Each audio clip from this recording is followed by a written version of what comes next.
Good evening, students. Welcome to Right Smart Academy. তোমাদের সবাইকে right smart একাডেমিতে স্বাগত জানাই। আমি তোমাদের জীবনবিজ্ঞান শিক্ষক ইমরান সর্দার। আচ্ছা, আজকে আমরা যে ক্লাসটা করব সেটা হলো অষ্টম শ্রেণীর অষ্টম অধ্যায় মানুষের খাদ্য ও খাদ্য উৎপাদন। আমরা অলরেডি এই অধ্যায় থেকে 8টা ক্লাস কমপ্লিট করেছি পূর্বে। আজকে এই অধ্যায়ের নবম ক্লাস। আচ্ছা স্টুডেন্টস, ক্লাস শুরু করার আগে সবাই বলো কেমন আছো তোমরা। আশা করি তোমরা প্রত্যেকেই খুব ভালো আছো এবং প্রত্যেকের সময় যেমন খুব ভালোভাবে কাটছে, আশা করি পড়াশোনাটাও প্রত্যেকে তেমনই মন দিয়ে করছো। দেখো, আমরা যে 8টা ক্লাস এই চ্যাপ্টারে করে এসেছি, সেখানে সবার আগে বলো সেখান দিয়ে যদি কারো কোনো অসুবিধে বা কোনো বোঝার সমস্যা থাকলে তোমরা ক্লাসের শুরুতে বলতে পারো। সেই সমস্যাগুলো সমাধান করিয়ে তবেই কিন্তু আমি আজকের নতুন ক্লাসটা শুরু করব। কারণ কোনো সমস্যা রেখে তো এগোনো সম্ভব নয়। সেই একটা সমস্যা থেকে আরো অনেক বড় সমস্যা তৈরি হতে পারে, সেজন্যে আমরা কোনো সমস্যা বা বোঝার কোনো অসুবিধা রেখে আমরা কিন্তু এগোবো না। আমি চাইবো প্রত্যেকে যাতে সবটা বুঝে শুনে তবে নতুন ক্লাসে জয়েন করো। তাহলে আমাকে তাড়াতাড়ি বলো যে কারো কোথাও বোঝার অসুবিধা আছে কিনা। আচ্ছা, চলো, ভেরি গুড। তাহলে আমরা আজকের ক্লাসটা এখান দিয়েই শুরু করছি। আজকে আমরা যে টপিকটা পড়বো সেটা হলো, আমরা লাস্ট ক্লাসে পড়ে এসেছি উদ্ভিদজাত খাদ্য, বিভিন্ন ধরনের খাদ্য, যেমন ধান পড়েছি, আম পড়েছি। আর আমরা লাস্ট ক্লাসটা পড়ছিলাম চা গাছ সম্বন্ধে।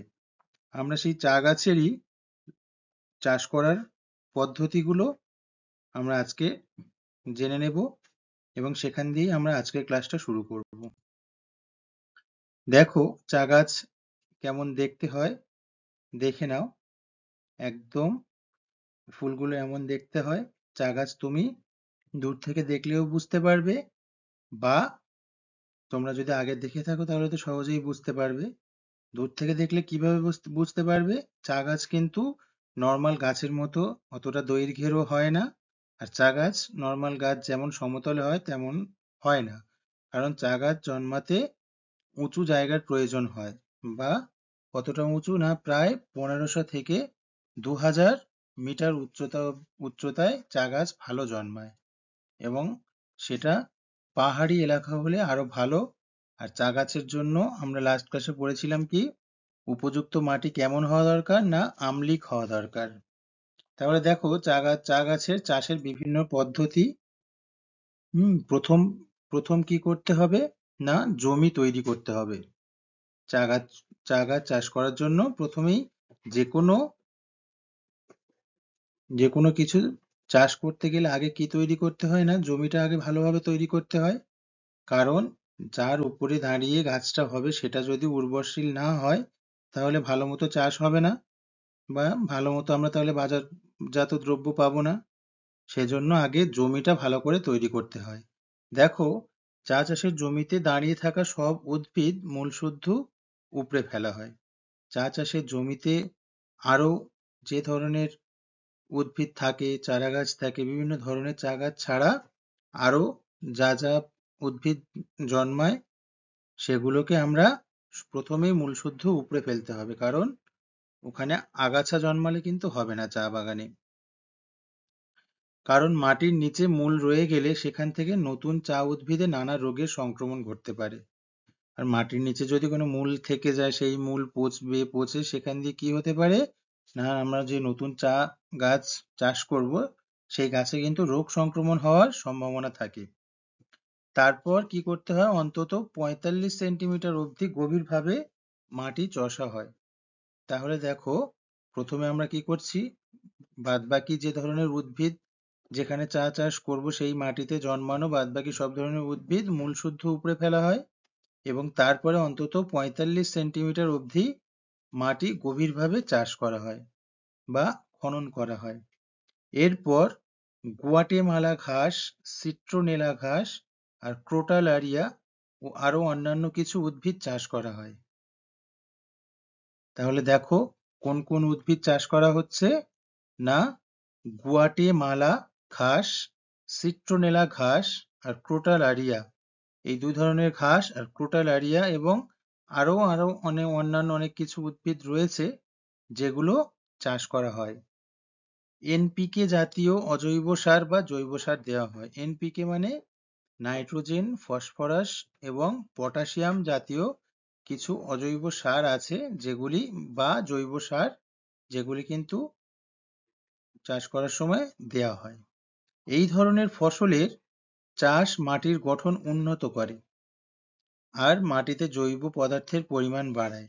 তাহলে আমরা চা গাছ রোপণ করার আগে তাহলে কি করছি, মাটিতে বিভিন্ন ধরনের জৈব এবং অজৈব সার দিচ্ছি, আর কি করছি না গুয়াটেমালা ঘাস, সিট্রোনেলা ঘাস এবং ক্রোটালারিয়া নামক কিছু উদ্ভিদ বা আরো অন্যান্য কিছু উদ্ভিদ আছে যেগুলো থেকে আমরা জৈব সার বা মাটির পুষ্টি উপাদান যেসব গাছগুলো দিয়ে পাওয়া যায় সেই সব উদ্ভিদ আমরা কি করছি না চাষ করছি। তাহলে দেখো এই ধরনের উদ্ভিদ চাষ করার ফলে মাটিতে জৈব পদার্থের পরিমাণ বাড়ে। এই সব ফসলের উপস্থিতি মাটিতে থাকা বহু রোগ সৃষ্টিকারী জীবাণুদের মেরে ফেলতে বা নিষ্ক্রিয় করতে সাহায্য করে। তাহলে দেখো এই গাছগুলো বা এই ঘাসগুলো কেন রোপণ করা হচ্ছে চাষের পরে না, এই ধরনের উদ্ভিদগুলি চাষের ফলে কি হয়, এক হচ্ছে মাটির গঠন উন্নত হয়, আর কি হচ্ছে না এই ধরনের ফসলের উপস্থিতি মাটিতে থাকা বহু রোগ সৃষ্টিকারী জীবাণুদের মেরে ফেলতে বা নিষ্ক্রিয় করতে সাহায্য করছে। তাহলে কতটা গুরুত্বপূর্ণ ভূমিকা গ্রহণ করছে বোঝা যাচ্ছে। তাহলে এরপর এই উদ্ভিদগুলোকে সরিয়ে দিয়ে চা গাছের চারা রোপণের প্রস্তুতি শুরু করা হয়। তাহলে এরপর কি হচ্ছে, ওই সেই উদ্ভিদগুলোকে আবার মূল শুদ্ধ উপড়ে ফেলে আবার চা গাছের চারা রোপণের প্রস্তুতি শুরু করা হয়। তাহলে বুঝতে পারলে? চলো এরপরে দেখো চারা গাছ রোপণ। তাহলে চারা গাছ রোপণের আগে তাহলে কি কি করতে হয় আমরা জানলাম। এবার দেখবো চারা গাছ রোপণ কিভাবে করতে হয়। রোপণের ১ সপ্তাহ আগে গভীর গর্ত খোঁড়া হয়। তাহলে প্রথমে আমরা মাটিটা উর্বর করে নিলাম বিভিন্ন ধরনের ফসল ফলিয়ে। তারপরে কি করতে হবে না, যখন আমরা চারা গাছটা রোপণ করছি তার ১ সপ্তাহ আগে গভীর গর্ত খোঁড়া হয়। এরপর গর্তগুলো জমির উপরের স্তরের মাটি দিয়ে ভর্তি করে। আর এরপর গর্তগুলো কি করা হয় না, উপরের স্তরের যে মাটিগুলো থাকে সেই মাটিগুলো দিয়ে ভর্তি করা হয়, কারণ উপরের দিকের মাটিগুলোতে কি থাকে, বিভিন্ন জৈব সার এবং উর্বরশীল মাটি বা উর্বরশীল পুষ্টি উপাদানগুলি বেশি থাকে, সেই জন্য সেই উপরের স্তরের মাটিটা দিয়ে সেই গর্ত ভর্তি করা হয়। এরপর দেখো ১২ থেকে ১৮ মাসের চারা গাছগুলো পোঁতা হয়। তাহলে যে চারা গাছগুলো ১২ থেকে ১৮ মাস হয়েছিল, যারা পরিণত চারা গাছ, সেই চারা গাছগুলো এবার কি হচ্ছে না পোঁতা হয়। চারা গাছগুলোর গোড়ার চারধারে ভেজা পাতা, খড় ইত্যাদি রাখা হয়। তাহলে চারা গাছগুলো ভালোভাবে বেড়ে ওঠার জন্য কি করা হয়, চারা গাছগুলোর গোড়ার চারধারে ভেজা পাতা আর খড় ইত্যাদি দেওয়া হয়। তাহলে কিভাবে রোপণ করা হয় জানলাম। এরপর দেখো ছায়ার ব্যবস্থা করা হয়। চারা গাছ যখন বাড়ে সেই সময় কিন্তু ছায়ার ব্যবস্থা করা হয়। ক্রান্তীয় আর উপক্রান্তীয় অঞ্চলে ছায়ায় চা গাছের চাষ করা হয়। চা গাছকে এই ছায়া দেয় কিছু ছায়া তরু বা ছায়া গাছ। দেখো ক্রান্তীয় আর উপক্রান্তীয় অঞ্চলে ছায়ায় চা গাছের চাষ করা হয়। তাহলে কোন কোন অঞ্চলে না, ক্রান্তীয় আর উপক্রান্তীয় অঞ্চলে ছায়ায় চা গাছ চাষ করা হয়, কারণ ছায়াতে চা গাছ ভালো হয় এই ধরনের অঞ্চলে। চা গাছকে এই ছায়া দেয় কে না, একটা ছায়া তরু নামক গাছ, যে গাছে অনেকটা ঝাঁকড়া হয় এবং সেই ঝাঁকড়া হওয়ার কারণে নিচে রোদ ভালো মতো প্রবেশ করতে পারে না, ফলে ছায়া তৈরি হয়। ছায়া তরুরা বা ছায়া গাছেরা সূর্যের বিকিরণের বেশ কিছু অংশ শোষণ করে চারপাশে তাপমাত্রা কমিয়ে দেয়। বলছিলাম না গাছ ঝাঁকড়া হয়ে যায়, ঝাঁকড়া হলে কি হয়, সূর্যের যে আলো, সেই আলো বিকিরণ সেই সেই সূর্যের আলোকে উম, বেশ কিছুটা শোষণ করে নেয় বা গাছ টেনে নেয় নিজের শরীরে, নিয়ে কি করছে না চারপাশে তাপমাত্রাটা যতটা সূর্যের আলোতে গরম হওয়ার কথা ছিল ততটা আর গরম হতে দেয় না, তাপমাত্রা কমিয়ে রাখে। ফলে কি হচ্ছে না, গ্রীষ্মকালে চা পাতার সালোক সংশ্লেষের যথাযথ হার বজায় থাকে। তাহলে গ্রীষ্মকালে কি হচ্ছে এর ফলে, গাছের যে সালোক সংশ্লেষ প্রক্রিয়া হয় বা গাছ তো উদ্ভিদ দিয়ে খাদ্য তৈরি করে, তো সেই খাদ্য তৈরির যে প্রক্রিয়া তাকে আমরা সালোক সংশ্লেষ বলি। তা সেই সালোক সংশ্লেষ প্রক্রিয়াটা এই গরমের সময় তো অতিরিক্ত রোদ থাকে, একদম গরমে দেখবে বা বেশি রোদে দেখবে গাছ কিন্তু বাঁচে না, মারা যায়। সেই জন্য এদের ছায়ার প্রয়োজন হয়। এবার সেই ছায়ার হওয়ার ফলে, ছায়াটা থাকার ফলে এই সমস্ত গাছের সালোক সংশ্লেষ প্রক্রিয়া বা খাদ্য তৈরির প্রক্রিয়াটা যথাযথ থাকে বা ভালো মতো চলতে থাকে। ছায়া গাছের পাতার তরু মানে কিন্তু গাছ, হ্যাঁ, ছায়া তরুর বা ছায়া গাছের পাতা মাটিতে পড়ে মাটির জৈব পদার্থের পরিমাণও বাড়ায়। যে ছায়া গাছগুলো চা গাছের ওপরে ছায়া প্রদান করছে বা ছায়া দিচ্ছে, সেই ছায়া গাছের পাতা শুকিয়ে গেলে কি হয়, নিচে পড়বে। সেই নিচে পড়ে সেই ছায়া গাছের পাতাগুলো আবার কি করছে না, মাটিতে জৈব পদার্থের পরিমাণও বাড়িয়ে দিচ্ছে বা এক প্রকার জৈব সারের কাজ করছে। সিলভার ওক জাতীয় গাছ ছায়াতরুর কাজ করে। যে ছায়া গাছ বলছিলাম, দেখো সেই ছায়া গাছের নাম কি, না সিলভার ওক। ওক গাছ এক ধরনের গাছের নাম। সেই ওক গাছের একটা প্রজাতি যেমন সিলভার ওক, এই জাতীয় গাছ তাহলে ছায়া গাছের কাজ করে। তাহলে বুঝতে পারলে কিভাবে চারা গাছ আমরা রোপণ করছি, তারপরে কিভাবে ছায়ার ব্যবস্থা করতে হয়। চলো এরপরে দেখো আগাছা দমন। চা বাগানে একবীজপত্রী আর দ্বিবীজপত্রী এই দুই ধরনের আগাছাই জন্মায়। তাহলে যে ধরনের যেসব বীজের একটা মাত্র বীজ থাকে তাদেরকে একবীজপত্রী, আর যেসব বীজের দুটি পর্দা থাকে তাহলে তাদেরকে আমরা দ্বিবীজপত্রী বলি। হুম, তো চা বাগানে কিন্তু এই একবীজপত্রী আর দ্বিবীজপত্রী এই দু ধরনের আগাছাই জন্মায়। একবীজপত্রী এবং দ্বিবীজপত্রী সম্বন্ধে আমরা পরে আরো ডিটেলসে পড়বো। এখানে তোমরা জেনে রাখো আপাতত চা বাগানে কিন্তু একবীজপত্রী আর দ্বিবীজপত্রী এই দু ধরনের আগাছাই কিন্তু জন্মায়। আগাছানাশক নানা রাসায়নিক পদার্থ যেমন ডাইইউরন, সিমাজিন 2,4-D ইত্যাদি ব্যবহার করা হয়। তাহলে যদি যেখানে চা গাছ চাষ করা হবে সেখানে যদি আগাছা জন্মায়, তাহলে সেখানে আগাছা জন্মালে আগাছানাশক বিভিন্ন রাসায়নিক পদার্থ স্প্রে করে আমরা কি করি, আগাছা দূর করি বা সেই আগাছাগুলোকে মেরে ফেলা হয়। তো সেগুলো কোন কোন রাসায়নিক পদার্থ রয়েছে সেই আগাছানাশক হিসেবে কাজ করছে, দেখো ডাইইউরন, সিমাজিন আর 2,4-D ইত্যাদি আরো আছে, এগুলো প্রধানত। দেখো আগাছানাশক রাসায়নিক পদার্থগুলোর নাম ভালো করে মনে রাখবে, শব্দগুলো একটু কঠিন আছে, ভালো করে বানান দেখে তবে কিন্তু পড়বে, না হলে পরীক্ষার সময় লেখার সময় কিন্তু বানান ভুল হয়ে যেতে পারে, আর এই বানান ভুল হলে কিন্তু তোমরা নাম্বার পাবে না। এখানে জীবন বিজ্ঞানে বা পরিবেশ বিজ্ঞানে কিন্তু বানানটা খুবই ইম্পর্টেন্ট। দেখো তাহলে কি কি আগাছানাশক রাসায়নিক পদার্থ ব্যবহার করা হচ্ছে, না ডাইইউরন, সিমাজিন, 2,4-D ইত্যাদি আগাছানাশক বিভিন্ন রাসায়নিক পদার্থ ব্যবহার করা হয়। জলের সঙ্গে মিশিয়ে এই আগাছা নাশকগুলো স্প্রে করা হয়। তাহলে দেখো কিভাবে এই আগাছানাশকগুলো ব্যবহার করা হয়, না জলের সঙ্গে এই আগাছানাশক রাসায়নিক পদার্থগুলো মিশিয়ে সেগুলো যদি সারা চা বাগানে স্প্রে করে দেওয়া হয় চা গাছের উপরে, তাহলে এই আগাছাগুলো দূর করা সম্ভব। দেখো বিভিন্ন প্রকার সার প্রয়োগ। চা যেহেতু একটা পাতা জাতীয় ফসল, আমরা চা গাছের চাষ করি কিসের জন্য, চা তৈরির জন্য সেই চাটা কিন্তু তৈরি হয় চা গাছের পাতা দিয়ে।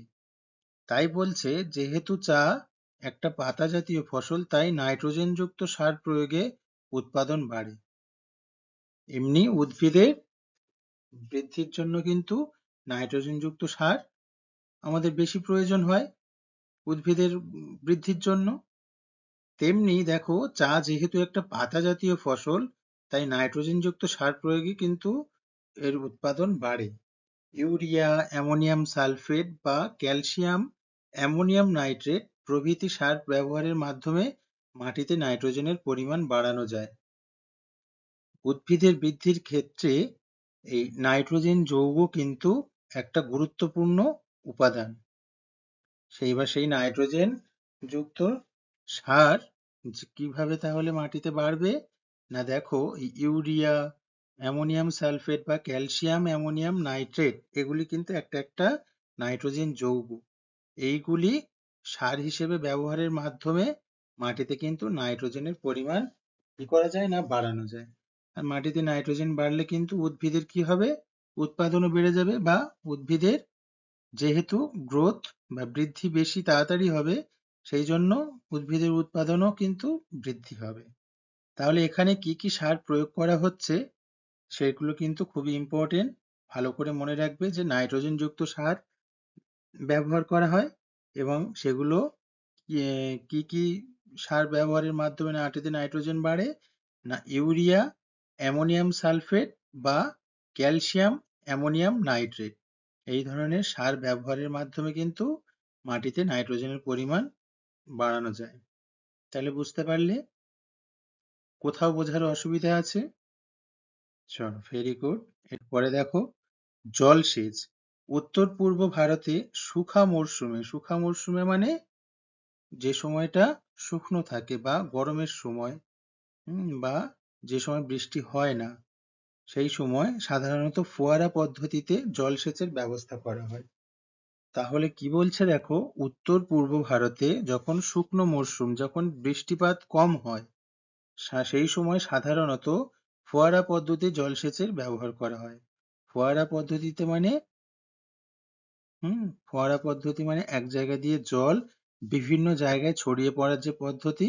তোমরা আশা করি সবাই কম বেশি দেখেছো ফোয়ারা কেমন হয়। ফোয়ারা একদম চারিদিকে ছড়িয়ে পড়ে না এক জায়গা থেকে, তেমনি ফোয়ারা পদ্ধতিতে কিন্তু জলসেচের ব্যবস্থা করা হয়। যেমন বৃষ্টি পড়লে যেমন বৃষ্টি পড়ে তেমনি ঠিক ফোয়ারাও একটা কৃত্রিম পদ্ধতি। ঠিক বৃষ্টির মতনই ফোয়ারা ফোয়ারার মাধ্যমে জলসেচের ব্যবস্থা করা হয়। এরপরে কি আসে না ফসল তোলা। তাহলে ফসল আমরা ভালোভাবে ফলালাম, সার প্রয়োগ করলাম, সার প্রয়োগ করে জলসেচও করলাম, জল দিলাম, তাহলে তারপরে কি হবে? গাছ বেড়ে যাবে বা বড় হবে এবং গাছ যখন পরিণত হবে তখন কি করতে হবে? গাছ তোলার কাজ করতে হয়।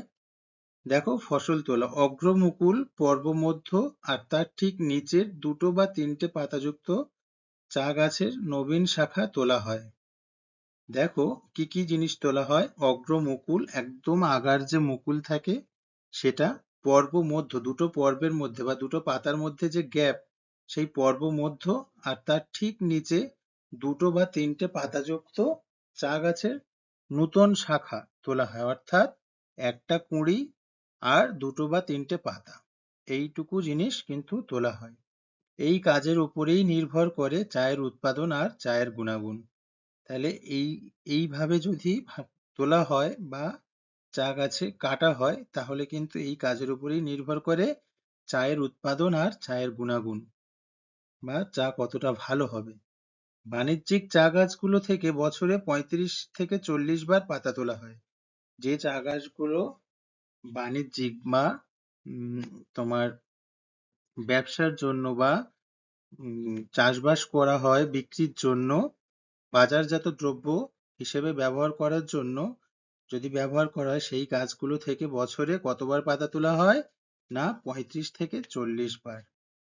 একবার প্রতিটি গাছ থেকে 10 থেকে 15 গ্রাম পাতা তোলা হয়। তাহলে একবার প্রতিটি গাছ দিয়ে কতটা পাতা তোলা হয়? না 10 থেকে 15 গ্রাম। তাহলে বুঝতে পারলে কিভাবে ফসল তোলা হয় চা গাছ দিয়ে? না একটা কুঁড়ি আর দুটো বা তিনটে পাতা এইটুকুই কাটা হয়। বুঝতে পেরেছো তাহলে? দেখো, এরপর কি না, চা পাতা কিন্তু তৈরি করতে হয়। দেখো, চা গাছ থেকে তোলা পাতা কিন্তু চা তৈরির জন্য উপযুক্ত নয়। যে চা গাছ দিয়ে পাতা দরকার, সেই জন্য চা গাছের পাতা নিলাম আর সেই পাতা দিয়ে আমরা চা তৈরি করব, সেটা কিন্তু নয়। চা গাছ থেকে তোলা পাতা কিন্তু চা তৈরির জন্য উপযুক্ত নয়। তোলার পরে নানা রকম পরিবর্তনের মধ্য দিয়ে যাওয়ার পরেই চা পাতা চা তৈরির উপযুক্ত হয়ে ওঠে।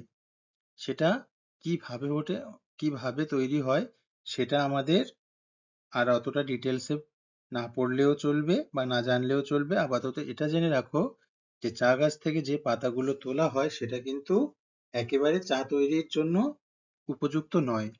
এরপরেও অনেক প্রসেস থাকে বা অনেক পদ্ধতি থাকে, তারপরে গিয়ে কিন্তু সেই চা পাতাটা চা তৈরির জন্য উপযুক্ত হয়ে ওঠে। আচ্ছা দেখো, চায়ের গুণাগুণ পরীক্ষা। চা পাতা তৈরি একটা গুরুত্বপূর্ণ ধাপ হলো চায়ের স্বাদ পরীক্ষা করে দেখা। তাহলে সব চায়ের কিন্তু সমান স্বাদ হয় না। আমরা এখানে তোমাদের দেশীয় চা খেয়ে দেখবে, আর দার্জিলিং থেকে কেউ যদি দার্জিলিং এ যাও বা কোথাও যদি দার্জিলিং চা পেয়ে থাকো, সেই ধরনের চা খেয়ে দেখবে দুটো স্বাদ কিন্তু আলাদা। চায়ের বর্ণ আলাদা, দেখতে আলাদা, স্বাদ আলাদা, গন্ধ আলাদা। সেজন্য দেখো, চা পাতা তৈরির একটা গুরুত্বপূর্ণ ধাপ কি না, চায়ের স্বাদ পরীক্ষা করে দেখা। বিক্রির আগে অভিজ্ঞতা সম্পন্ন চা পরীক্ষকরা চায়ের স্বাদ, বর্ণ, গন্ধ পরীক্ষা করে দেখেন এবং সেইগুলো পরীক্ষা করে দেখে তবে কিন্তু চায়ের গুণাগুণ সম্বন্ধে ফলাফল দেন বা রেজাল্ট দেন, যে কোন চা কতটা ভালো। দেখো, চা পাতা তৈরির ধরন অনুযায়ী বাণিজ্যিক চাকে 3 ভাগে ভাগ করা যায়। তাহলে চা পাতা তুমি যেভাবে তৈরি করবে সেই তৈরির ধরন অনুযায়ী বাণিজ্যিক চাকে, বাণিজ্যিক চা মানে যে চাগুলো বাণিজ্যের জন্য বা ব্যবসার জন্য তৈরি করা হয়, সেই চাকে 3 ভাগে ভাগ করা যায়। এই 3 ধরনের চা হলো কালো চা, সবুজ চা আর উলং চা। দেখো, 3 ধরনের চা আছে কিন্তু, যেগুলো আমরা বাজার থেকে কিনতে পাই বা বাজার থেকে আমরা পাই। সেটা কি, একটা হলো কালো চা, দ্বিতীয় হলো সবুজ চা বা গ্রিন টি, আর উলং চা। সারা পৃথিবীর চা উৎপাদনের প্রায় 75%ই হলো কালো চা। তাহলে দেখো, সারা পৃথিবীতে যে চা উৎপাদন হয় তার প্রায় কিন্তু 75% কি না, কালো চা। তাহলে ব্ল্যাক টি বা কালো চার উৎপাদনের পরিমাণ কিন্তু বেশি। তাহলে দেখো, চা পাতা তৈরির ধরন অনুযায়ী বাণিজ্যিক চাকে তাহলে কয় ভাগে ভাগ করা যায়, নাকি 3 ভাগে। এক হলো ব্ল্যাক টি, সেকেন্ড হলো গ্রিন টি, থার্ড কি না উলং টি। তাহলে বুঝতে পারলে? দেখো, এরপরে আমরা এতদূর অবধি পড়লাম কি, উদ্ভিদজাত খাদ্য এবং সেই খাদ্য চাষের বিভিন্ন পদ্ধতি। এবার আমরা পড়ব প্রাণীজ খাদ্য চাষের বিভিন্ন পদ্ধতি। বিভিন্ন প্রাণীও কিন্তু বিভিন্ন খাদ্য তৈরি করতে পারে। যেমন উদ্ভিদ বিভিন্ন খাদ্য তৈরি করতে পারে, তেমনি আবার প্রাণীও খাদ্য কিন্তু তৈরি করতে পারে। আবার সেই খাদ্য চাষের কিন্তু আবার বিভিন্ন ধরনের পদ্ধতি রয়েছে। তোমরা খেয়াল করবে, আজকে আমরা যে খাদ্য চাষের পদ্ধতিটা নিয়ে পড়বো সেটা হলো মৌমাছি দ্বারা তৈরি হয় কি, মধু। মধু আর মোম তৈরি করে না মৌমাছি? আমরা মধু কোথা দিয়ে পাই? মৌমাছির যে মৌচাক তৈরি করে সেখান দিয়ে। তো আমরা আজকে মৌমাছি প্রাণী দ্বারা তৈরি খাদ্য নিয়ে এবং সেই খাদ্যের যে চাষের পদ্ধতি সেটা নিয়ে আলোচনা করব বা পড়ব। তার আগে দেখো, বিভিন্ন ধরনের প্রাণী কিন্তু বিভিন্ন ধরনের খাদ্য তৈরি করতে পারে, আবার বিভিন্ন বাজারজাত দ্রব্যও তৈরি করতে পারে কিন্তু। তো আমরা এখানে দেখি প্রাণীজ খাদ্য চাষের বিভিন্ন পদ্ধতি। আমরা উদ্ভিদ থেকে যেমন নানা ধরনের খাবার পাই, তেমনি প্রাণীদের থেকেও পাই, যেটা আমি বললাম। তোমরা এর আগে দেখেছো যে উদ্ভিদজাত খাবার পেতে গেলে চাষ করতে হয়। অবশ্যই ভালো মানের বা ভালো গুণের উম, খাওয়া যাবে এমন খাদ্য যদি পেতে চাই আমরা, সেটা তাহলে কি করতে হবে? উদ্ভিদজাত খাদ্য যদি পেতে চাই তাহলে চাষ করতে হবে। সেটাই বলছে। তোমরা এর আগে দেখেছো যে উদ্ভিদজাত খাবার পেতে গেলে চাষ করতে হয়। একইভাবে প্রাণীজাত খাবার নিয়মিত আর যথেষ্ট পরিমাণে পেতে গেলেও সেই সব প্রাণীদের যত্নের সঙ্গে প্রতিপালন করা দরকার। তাহলে বুঝতে পারলে, তাহলে প্রাণীদের থেকেও যদি খাদ্য আমরা পেতে চাই, তাহলে সেই প্রাণীদের গুলোকেও যত্ন করে প্রতিপালন করতে হয়।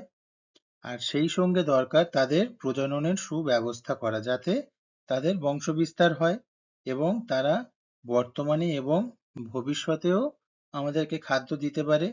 সেজন্য তাদের প্রজননের ব্যবস্থা করা হয়। যেমন উদ্ভিদের বংশবিস্তার কিভাবে আমরা হতে দেখেছি না, এক হচ্ছে বীজ বীজ রোপণের মাধ্যমে, আর দ্বিতীয় হলো অঙ্গজ বংশবিস্তার। অঙ্গ কেটে নিয়ে সেই অঙ্গকে আবার রোপণ করে সেখান দিয়ে আমরা উদ্ভিদের বংশবিস্তার দেখছিলাম।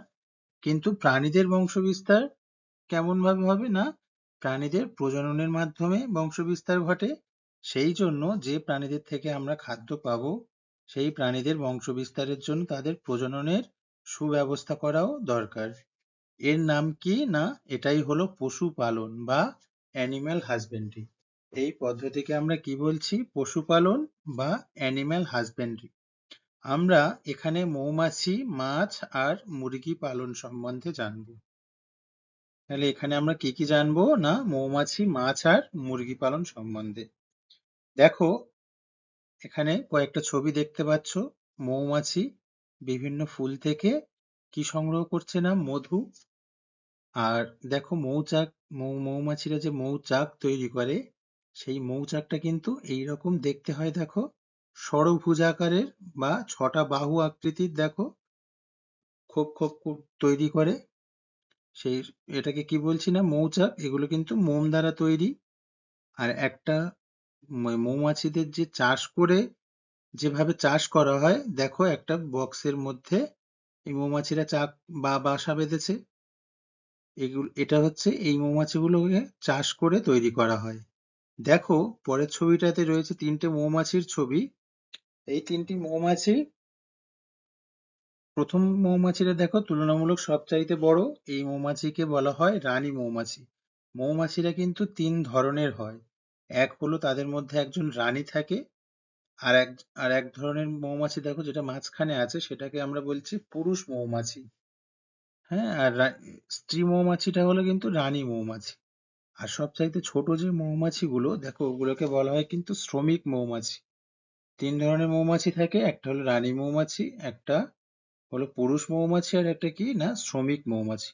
প্রত্যেকটা মৌমাছিদের আবার, যে ধরনের মৌমাছি রয়েছে, প্রত্যেকটা মৌমাছির আবার আলাদা আলাদা কাজ হয়। এবার আমরা ডিটেলসে একটু দেখে নিই। দেখো, মৌমাছি মৌমাছি তোমরা অনেকেই দেখেছো। কেউ কি মৌচাক দেখেছো? গাছের ডালে, বাড়ির কার্নিশে, ঝোপঝাড় বা অন্যান্য জায়গায় মৌচাক ঝুলে থাকতে তোমরা প্রায় সবাই দেখেছো, আশা করি। মৌমাছিদের কাছ থেকে আমরা কি পাই না, মধু আর মোম পাই। তাহলে মৌমাছিরা যে মৌচাক তৈরি করে, সেই মৌচাকের মধ্যে মধু সংগ্রহ করে রাখে। আর কি থাকে, সেই মৌচাকটা মোম দিয়ে তৈরি করে, তাই আমরা কি কি পাই না, মধু আর মোম পাই। গাছের ডালে বা অন্যান্য জায়গায় যে মৌচাক তোমরা দেখো, সেগুলো কিন্তু আসলে বুড়ো মৌমাছিদের তৈরি করা চাক। তাহলে কি বলছে দেখো, বুনো মৌমাছিটা আবার কি? তোমরা নিশ্চয়ই জিজ্ঞাসা করবে। বুনো মৌমাছি হচ্ছে যে মৌমাছিগুলোকে আমরা নিজেরা তৈরি করি না, সেগুলো প্রাকৃতিকভাবেই নিজেদের তাগিদে মৌচাক বানায় এবং সেখান দিয়ে মধু এবং মোম তৈরি করে। আমরা যখন মৌমাছি চাষ করব, তখন কিন্তু আমরা বুনো মৌমাছির চাষ করি না। আমরা কি করি না, একটা রানী মৌমাছি প্রয়োজন হয় বা স্ত্রী মৌমাছির প্রয়োজন হয়, আর একটা পুরুষ মৌমাছির প্রয়োজন হয়। এবার পুরুষ মৌমাছি এবং স্ত্রী মৌমাছির প্রজনন ঘটলে সেখান দিয়ে অনেক শ্রমিক মৌমাছি তৈরি হয়। তো সেই সব মৌমাছি কিন্তু আমরা চাষের মাধ্যমে তৈরি করতে পারি। আর যেগুলো দেখবে তোমরা গাছের ডালে রয়েছে বা বিভিন্ন জায়গায়, আহ, বিভিন্ন ধরনের গাছে যখন দেখবে মৌচাক হয়েছে এবং মৌমাছিরা ঝুলে রয়েছে, সেইগুলো কিন্তু চাষ করা মৌমাছি নয়, সেগুলো বন্য মৌমাছি। তোমরা মাঝে মধ্যে কারো পাখি আহ পোষার মন হয় না, যে না আমি টিয়া পাখি পুষবো, বা কেউ তোতা পাখি পুষবো, বা কেউ শালিক পাখি পুষবো। তাহলে শালিক পাখি, তোতা পাখি, টিয়া পাখি এগুলো কিন্তু প্রত্যেকটাই আমাদের প্রকৃতিতে রয়েছে। আমরা কি করি, প্রকৃতি থেকে কোনো পাখিকে নিই, নিয়ে তার থেকে ডিম ফুটিয়ে বাড়িতে আমরা সেই ডিম থেকে একটা বড় একটা ছোট টিয়া পাখিকে বড় করি, আবার সেই টিয়া পাখিকে আবার তার থেকে তার বাচ্চা তৈরি করা হয় ডিম ফুটিয়ে। তাহলে সেগুলো কিন্তু আমরা চাষ করি। আর যেগুলো প্রকৃতিতে ঘুরে বেড়ায় তারা কিন্তু অটোমেটিক তারা নিজেদের বাসা নিজেরা তৈরি করে এবং নিজেরা ডিম পেড়ে সেখান দিয়ে বাচ্চা জন্ম দেয়। ওটা কিন্তু প্রাকৃতিক ভাবে। আর আমরা যদি কোনো কোথাও টিয়া পাখি চাষ করি, তাহলে সেটা কি হয়, এটা আমি উদাহরণ দিয়ে বলছি, পাখিদের চাষ করা ঠিক নয়। এটা কিন্তু আইনি অপরাধ। কারণ পাখিরা বনেতেই বা প্রকৃতিতেই সুন্দর, তাদেরকে কখনোই ধরে রেখে চাষ করা বা ধরে রাখা কখনোই ঠিক নয়। আমি এটা উদাহরণস্বরূপ বললাম। তেমনি ঠিক মৌমাছিও একই। মৌমাছিরা প্রকৃতিতেও বন্যভাবে চলাফেরা করে এবং তারা নিজেদের জীবনযাপন করার জন্য বা নিজেদের তাগিদে তারা মধু এবং মোম তৈরি করে। আবার এই মৌমাছির চাষের মাধ্যমেও আমরা তৈরি করতে পারি এবং সেখান দিয়েও আমরা কি হয় না, মোম এবং মধু পেতে পারি। সেটাই বলছে যে গাছের ডালে বা অন্যান্য জায়গায় যে মৌচাক তোমরা দেখো, সেগুলো কিন্তু আসলে বুনো মৌমাছিদের তৈরি করা চাক। আর বুনো মৌমাছি বলছি তার কারণ এই মৌমাছিদের পালন করা হয়নি। যেটা আমি বললাম, ওরা নিজেদের তাগিদেই মৌচাক বানায় আর সেখানেও মধু তৈরি করে। বুঝতে পেরেছো আশা করি। দেখো, মৌমাছিদের সমাজ। মৌমাছিদের মধ্যে বিভিন্ন কাজ করার জন্য সরি মৌমাছিদের মধ্যে বিভিন্ন কাজ করার জন্য নানা ধরনের মৌমাছি দেখা যায়। আমি শুরুতেই যেটা বললাম, যে ছবিতে দেখালাম, যে 3 ধরনের মৌমাছি আছে এবং তাদের কিন্তু আবার বিভিন্ন ধরনের কাজও রয়েছে। এক হচ্ছে রানী মৌমাছি, দ্বিতীয় হলো পুরুষ মৌমাছি, আর তৃতীয় ধরনের মৌমাছি হলো শ্রমিক মৌমাছি। দেখো, মৌমাছিরা কিন্তু সমাজবদ্ধ জীব। কেন সমাজবদ্ধ জীব বলা হচ্ছে? দেখো, মৌমাছিদের সমাজে 3 ধরনের মৌমাছিদের প্রত্যেকের নির্দিষ্ট কাজ আছে। আমাদের যেমন মানুষেদের একটা সমাজ রয়েছে না? আমরা বলি না যে সমাজে থাকতে গেলে ভালোভাবে থাকতে হবে, নিজেদের উপযুক্ত কাজ করতে হবে, প্রত্যেকের একটা নির্দিষ্ট কাজ থাকে। আমরা যা চাই তাই করতে পারি না, তাহলে আমাদের সমাজে থাকতে দেবে না। তাহলে আমরা কি সামাজিক জীব, কারণ সমাজকে আমরা মেনে চলি। মৌমাছিরাও কিন্তু তেমনই সমাজবদ্ধ জীব। মৌমাছিদের সমাজে কি 3 ধরনের মৌমাছিদের কিন্তু প্রত্যেকের নির্দিষ্ট কাজ আছে। রানী মৌমাছির কাজ ডিম পাড়া। তাহলে রানী মৌমাছি বা সবচেয়ে বড় যে মৌমাছিটা বা স্ত্রী মৌমাছিটা, তার কাজ কি না ডিম পাড়া। আর পুরুষ মৌমাছির কাজ কি, রানী মৌমাছির সঙ্গে প্রজননে অংশ নেওয়া। প্রজননে অংশ নিলে তবেই না বংশ বিস্তার হবে। দেখো, তাহলে পুরুষ মৌমাছির কাজ হচ্ছে রানী মৌমাছির সঙ্গে প্রজননে অংশ নেওয়া। আর শ্রমিক মৌমাছির কাজ অনেক মৌচাক তৈরি। শ্রমিক মৌমাছির কাজ কিন্তু অনেক। দেখো, রানী মৌমাছির কাজ শুধু ডিম পাড়া, আর পুরুষ মৌমাছির কাজ হচ্ছে রানী মৌমাছির সঙ্গে প্রজননে লিপ্ত হওয়া। এছাড়া বাকি যাবতীয় যা কাজ রয়েছে, মৌচাক বানানো থেকে মধু সংগ্রহ থেকে সবকিছু কিন্তু শ্রমিক মৌমাছিরা করে। বেশিরভাগ কাজটাই কিন্তু শ্রমিক মৌমাছিরা করে।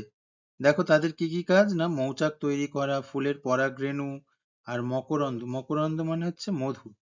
এই মকরন্দ বা মধু সংগ্রহ করা, রানী ও পুরুষ মৌমাছিদের সেবা করা, মধু ও মোম তৈরি করা, সন্তান লালন পালন করা, মৌচাক পাহারা দেওয়া, এতগুলো কাজ কিন্তু শ্রমিক মৌমাছিদের করতে হয়। তাহলে বুঝতে পারছো, রানী মৌমাছি এবং পুরুষ মৌমাছি এদের কাজ হলো প্রজননে অংশগ্রহণ করা, আর রানী মৌমাছির কাজ হচ্ছে ডিম পাড়া, আর বাকি মৌচাক তৈরি করা, ফুলের পরাগরেণু এবং সেখান দিয়ে মধু সংগ্রহ করা, রানী ও পুরুষ মৌমাছিদের সেবা করা, আর মধু, মোম ইত্যাদি তৈরি করা, সন্তান লালন পালন করা এবং মৌচাক পাহারা দেওয়া। কেউ যদি মৌচাক, অনেকে যায় না কাটতে যায়, তাহলে তখন কি করে, সেই যে মৌমাছিগুলো সেই মৌচাকটা ঘিরে থাকে, সেগুলো কিন্তু প্রত্যেকটাই শ্রমিক মৌমাছি। এবং মৌচাক কাটতে গেলে যে কামড়টা আমরা খাই সেটা কিন্তু শ্রমিক মৌমাছিদের দ্বারাই হয়। তাহলে বুঝতে পারলে 3 ধরনের মৌমাছির কি কি কাজ। চলো, মৌচাক আর মধু তৈরি। কিভাবে মৌচাক আর মধু তৈরি হয় দেখো। শ্রমিক মৌমাছিদের পেটের অনেক থলিতে থাকে মোম গ্রন্থি। শ্রমিক মৌমাছিদের পেটের থলিতে কি থাকে? অনেক মোম গ্রন্থি থাকে। এই মোম গ্রন্থির ক্ষরণ দিয়ে তারা মৌচাক তৈরি করে। তাহলে শ্রমিক মৌমাছিদের পেটে অনেক থলি থাকে, যে সেই থলিতে কি থাকে না মোম গ্রন্থি থাকে।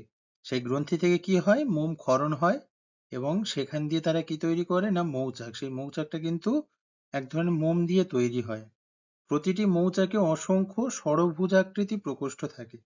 প্রত্যেকটা যে মৌমাছি যে প্রকোষ্ঠগুলো থাকে বা যে ঘরগুলো থাকে যেখানে মধু সংগ্রহ করে, সেই ঘরগুলো কিন্তু ষড়ভুজাকৃতি হয়। ষড়ভুজ ছটা বাহু, ভুজ মানে বাহু, ছটা বাহুর আকৃতি।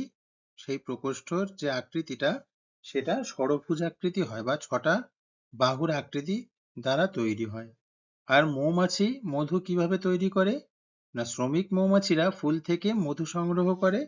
সংগ্রহ করা মধু নিজেদের দেহের মধুথলিতে জমা রাখে। আবার ওদের দেহে একটা মধুথলিও রয়েছে। সেই মধুথলিতে তারা কি করে না, সেই মধুটা জমা রাখে। মধুথলিতে মধুর সঙ্গে লালারস মিশে যায়। তাদের শরীরের যে লালারস রয়েছে সেই মধুথলিতে মধুর সঙ্গে তাহলে সেই লালারসটা মিশে যায়। এর ফলে কি হয়? মধুতে থাকা শর্করার কিছু পরিবর্তন হয়। সেই মধুতে যে শর্করাটা থাকে সেই শর্করা কিছুটা পরিবর্তন হয় সেই লালারসের সাথে মিশে যাওয়ার ফলে। তারপরে কি হচ্ছে? শ্রমিক মৌমাছি এরপর এই মিশ্রণকে মধু প্রকোষ্ঠে উগরে দেয়। তাহলে এরপর শ্রমিক মৌমাছি কি করছে না, যে মধু মিশ্রণটা তার পেটের থলিতে রেখে দিয়েছিল মধুথলিতে, সেই থলি থেকে প্রকোষ্ঠে, সেই ষড়ভুজাকৃতি প্রকোষ্ঠে উগরে দেয় বা ফেলে দেয়। আর ডানা দিয়ে ক্রমাগত বাতাস করতে থাকে। আর মৌমাছিদের যে ডানা রয়েছে সেই ডানা দিয়ে ক্রমাগত বাতাস করতে থাকে। ফলে জল বাষ্পীভূত হয়ে মধুতে পরিণত হয়। ফলে সেই মধু থেকে যাবতীয় যে লালারসগুলো মিশ্রিত হয়েছিল সেই লালারস, জলীয় যে লালারস সেটা বাষ্পীভূত হয়ে কি হয় না মধুতে পরিণত হয়। তাহলে বুঝতে পারলে কিভাবে মধু তৈরি হয়েছে। তো এই অবধি কারোর কোনো বোঝার অসুবিধা থাকলে আমাকে বলো। যদি কোনো অসুবিধে হয় অবশ্যই আমি তোমাদেরকে বলে দেব। আশা করি সবাই বুঝতে পেরেছো। চলো, ভেরি গুড। দেখো মধুর কি কি পুষ্টিগুণ রয়েছে। মধুতে প্রচুর গ্লুকোজ ও ফ্রুক্টোজ থাকায় এটি কিন্তু অত্যন্ত পুষ্টিকর। তাহলে মধুতে কি থাকে না গ্লুকোজ এবং ফ্রুক্টোজ থাকে। এছাড়াও এতে অ্যামাইনো অ্যাসিড ও বিভিন্ন খনিজ পদার্থ। তাহলে গ্লুকোজ এবং ফ্রুক্টোজ এগুলো কি না শর্করা জাতীয় খাদ্য, কিন্তু এগুলো যথেষ্ট কিন্তু পুষ্টিকর। এছাড়াও এতে অ্যামাইনো অ্যাসিড ও বিভিন্ন খনিজ পদার্থ কিন্তু থাকে। কি কি খনিজ পদার্থ থাকে? Sodium, potassium, calcium, magnesium, phosphorus ইত্যাদি খনিজ পদার্থ থাকে। এছাড়াও কি থাকে? ভিটামিন এ, বি কমপ্লেক্স এবং ভিটামিন সিও থাকে। তাহলে মধুতে কি কি থাকে এবং সেই জিনিসগুলো থাকার জন্য মধুর পুষ্টিগুণ অনেক মাত্রায় বেড়ে যায়। তাহলে আরো একবার দেখে নিই মধুতে কি কি থাকে না গ্লুকোজ এবং ফ্রুক্টোজ থাকে। এগুলো কি শর্করা জাতীয় খাদ্য, এগুলো কিন্তু যথেষ্ট পুষ্টিকর। এছাড়াও এতে অ্যামাইনো অ্যাসিড এবং বিভিন্ন খনিজ পদার্থ থাকে, যেমন সোডিয়াম, পটাশিয়াম, ক্যালসিয়াম, ম্যাগনেসিয়াম এবং ফসফরাস। এছাড়া আর কি থাকে না ভিটামিন থাকে। কি ভিটামিন না ভিটামিন এ, বি কমপ্লেক্স এবং সি। তোমরা ভালো করে পড়বে যে মধুতে কি কি পুষ্টিগুণ যুক্ত উপাদান রয়েছে। হ্যাঁ, সেগুলো কিন্তু তোমরা খুব মন দিয়ে পড়বে, এখান দিয়ে কিন্তু কোশ্চেন দিতে পারে। চলো, আজ তোমাদেরকে এই অবধি পড়ালাম। তোমাদের সাথে দেখা হচ্ছে পরবর্তী কোনো ক্লাসে। ততক্ষণের জন্য সবাই সুস্থ থাকবে। টাটা।